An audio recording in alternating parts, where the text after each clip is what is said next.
Good morning, everybody. So today we're going to do a little lesson on converting repeating decimals into fractions. We got Elmo in the background to help us out.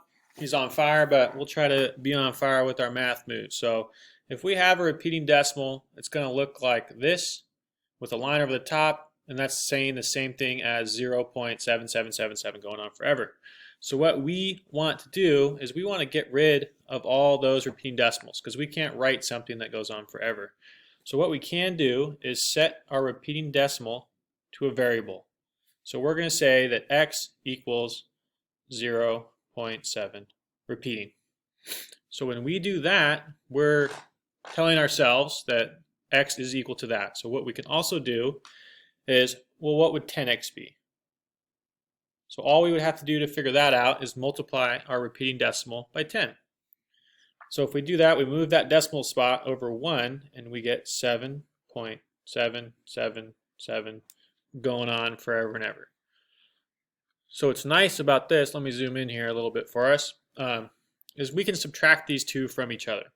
So I can take 10x, which is equal to 7.7 repeating, and I'm going to take that first variable that we started with, x, which we said that was equal to 0.7 repeating.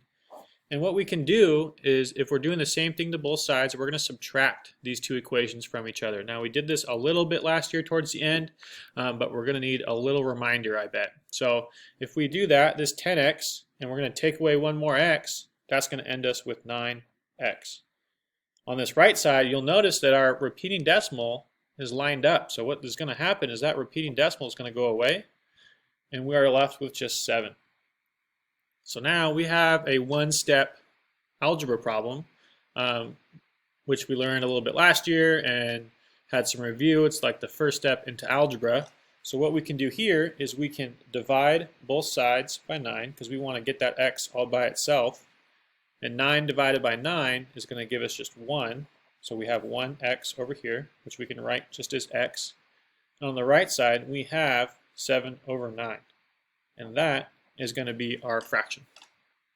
So when we do this, if you plug it in your calculator, you always can double check. But our goal here is to get rid of that repeating decimal. And that is how you do it. So have a good day. Make sure you do your cons.